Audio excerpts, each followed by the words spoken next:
किसी भी चीज को समझने के लिए सबसे पहले मन को शांत रखना चाहिए और फिर काम पर ध्यान देना चाहिए, क्योंकि हम मन से ही प्रश्न खोज लेते हैं और मन में ही जवाब देकर बैठ जाते हैं।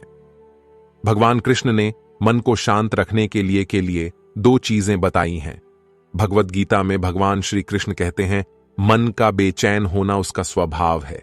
हमारे मन को लगता है कि अगर वह अलग अलग बातों के बारे में सोचता रहेगा तो हमें आने वाली हर मुश्किल और मुसीबत से बचा लेगा, पर ऐसा होता नहीं है। हम अपने जीवन का काफी अधिक समय सोच विचार करके परेशान होने में निकाल देते हैं। भगवान श्री कृष्ण कहते हैं कि मन का यह स्वभाव बदलना मुश्किल जरूर है, असंभव नहीं। अच्छा, अब आप एक बात बताइए, क्या आप कौवे को कह सकते हैं कि वो कांव कांव की आवाज ना करे? या फिर क्या आप किसी मेंढक को कह सकते हैं कि वह पानी देखते ही ऊंची छलांग ना मारे? हमारे मन का भी कुछ ऐसा ही है। जीवन में कुछ भी होता है, अच्छा या बुरा, हमारा मन उस पर कांव कांव कांव करने लगता है। कांव कांव से मेरा मतलब है चिंता करना, व्याकुल होना।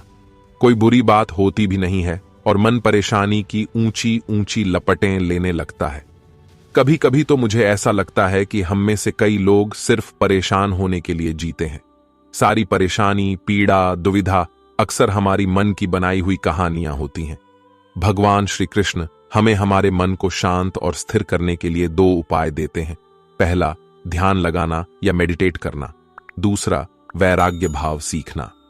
अब ध्यान या मेडिटेशन शब्द सुनते ही आप में से कई लोग कहेंगे कि आप आंख बंद कर सांसें अंदर बाहर नहीं ले सकते। यहां हम सब गलती कर बैठते हैं। मेडिटेशन या ध्यान का मतलब सिर्फ आंख बंद कर बैठना नहीं होता। मेडिटेशन का मतलब होता है अपना पूरा ध्यान किसी चीज पर लगाना और उसे हटने नहीं देना। अगर आप रोटी बना रहे हैं तो सिर्फ उस बात पर ध्यान दीजिए।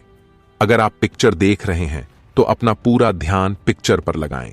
यह मत सोचिए कि पिक्चर देखकर आप अपना कितना वक्त बर्बाद कर रहे हैं। जब आप जीवन के हर छोटे बड़े काम को पूरे ध्यान से करते हैं तो आपका जीवन ही एक मेडिटेशन बन जाता है। ऐसे जीवन में शांति, स्थिरता, साहस और सफलता का होना अनिवार्य है। वैराग्य भाव, दूसरा उपाय। वैराग्य का अर्थ यह नहीं कि आप सब कुछ छोड़कर जंगल में जाकर बैठ जाएं। वैराग्य का सच्चा अर्थ है कि आप जो काम कर रहे हैं उसका क्या नतीजा या रिजल्ट निकलेगा उसकी चिंता ना करें। जैसे अगर आपने कोई इंटरव्यू दिया, आप यह कर सकते हैं कि पूरे मन से तैयारी करें और अपना बेस्ट देकर आ जाएं। वह नौकरी मिलना या ना मिलना आपके हाथ में नहीं है। इस नतीजे के पीछे अलग अलग चीजें हैं जो आपके बिल्कुल कंट्रोल में नहीं। तो जिस चीज के बारे में आप कुछ कर नहीं सकते उसके बारे में चिंता भी ना करें। यही वैराग्य का सच्चा मतलब होता है। और यही है भगवान श्री कृष्ण का दूसरा उपाय, मन को चिंता की लपटों से बचाने का।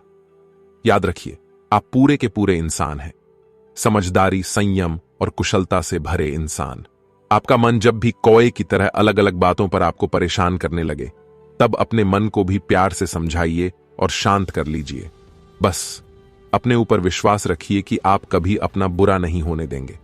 दोस्तों, अगर आप भगवान श्री कृष्ण द्वारा बताए गए मन शांत करने के इन विचारों से सहमत हैं तो कृपया कमेंट में यस लिखकर हमें जरूर बताएं। और अगर आपने हमारे चैनल पर पहली बार विजिट किया है तो ऐसी ही प्रेरणादायक कहानी सुनने के लिए चैनल को सब्सक्राइब करके बेल आइकॉन को ऑल पर प्रेस कर लें, ताकि ऐसी ही प्रेरणादायक कहानी आपको सुनने को मिलती रहे। दोस्तों, आज की इस वीडियो में सिर्फ इतना ही। हम फिर मिलेंगे एक प्रेरणादायक कहानी के साथ।